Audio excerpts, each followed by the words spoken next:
இனிமே கண்ணை மூடிட்டு கடலை எண்ணெய் வாங்கலாம். ஏன்னா மந்த்ரா கடலை எண்ணெய் இதயத்தின் தயாரிப்பு. வறுக்க பொரிக்க ஏன் எல்லா சமையலுக்கும் மந்த்ரா தான். மந்த்ரா கடலை எண்ணெய், அபார ருசி, ஆரோக்கியமான உடல் நலம். ரொம்ப டயர்டா இருக்கு. இயற்கையான டேட்ஸ், பாதாம், பிஸ்தா, கேஷு அண்ட் ஹனி கொண்டு தயாரிக்கப்பட்ட லயன் டேட் நட் பைட்ஸ். தமிழகம் முழுவதும் 589 சார் பதிவாளர் அலுவலகங்கள் உள்ளன. லஞ்சம் இல்லாமல் அங்கு எந்த பணியும் நடப்பதில்லை என்ற குற்றச்சாட்டு பல ஆண்டுகளாக நீடிக்கிறது. அங்குள்ள அலுவலர்கள் மற்றும் பணியாளர்களை கவனித்தால் மட்டுமே எந்த வேலையும் நடக்கும் என்ற அவலம் இன்றும் தொடர்கிறது. இதை மாற்றும் வகையில் பத்திரப்பதிவுத்துறை நடவடிக்கை எடுத்து வருகிறது. இதற்காக ஸ்டார் 3.0 என்ற புதிய சாப்ட்வேர் உருவாக்கப்பட்டு வருவதாக அந்த துறை அதிகாரிகள் கூறினர்.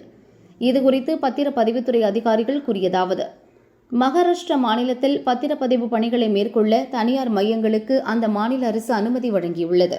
அந்த வகையில் அங்கு வரும் ஜூலை மாதம் முதல் தனியார் மையங்கள் பத்திரப்பதிவு பணிகளை மேற்கொள்ள உள்ளன. இதில் பதிவுத்துறை சார்பில் ஒரு சார் பதிவாளர், ஒரு எழுத்தர் மட்டும் இருப்பர். மற்ற எல்லா பணிகளையும் தனியார் நிறுவன ஊழியர்கள் கவனித்துக் கொள்வர். பதிவு செய்வோரிடம் இதற்காக சேவை கட்டணம் மட்டும் வசூலிக்கப்படும். பாஸ்போர்ட் அலுவலகங்கள் இயங்குவது போல் பத்திரப்பதிவு அலுவலகங்களிலும் எவ்வித லஞ்சமோ முறைகேடோ இன்றி பணி நடக்க இந்த நடவடிக்கை எடுக்கப்பட்டுள்ளதாக அந்த மாநில அரசு அறிவித்துள்ளது. மகாராஷ்டிராவை பின்பற்றி தமிழகத்திலும் இந்த நடைமுறையை செயல்படுத்த பணிகள் துரிதப்படுத்தப்பட்டுள்ளன. தற்பொழுது அதற்கான ஆரம்ப கட்ட பணி நடக்கிறது. தேர்தல் நடைமுறைகள் முடிந்ததும் இப்பணிகளில் முன்னேற்றம் இருக்கும். இத்திட்டம் அமலுக்கு வந்தால் பொதுமக்களுக்கு சிறப்பான சேவை கிடைக்கும் என அதிகாரிகள் நம்பிக்கை தெரிவித்துள்ளனர்.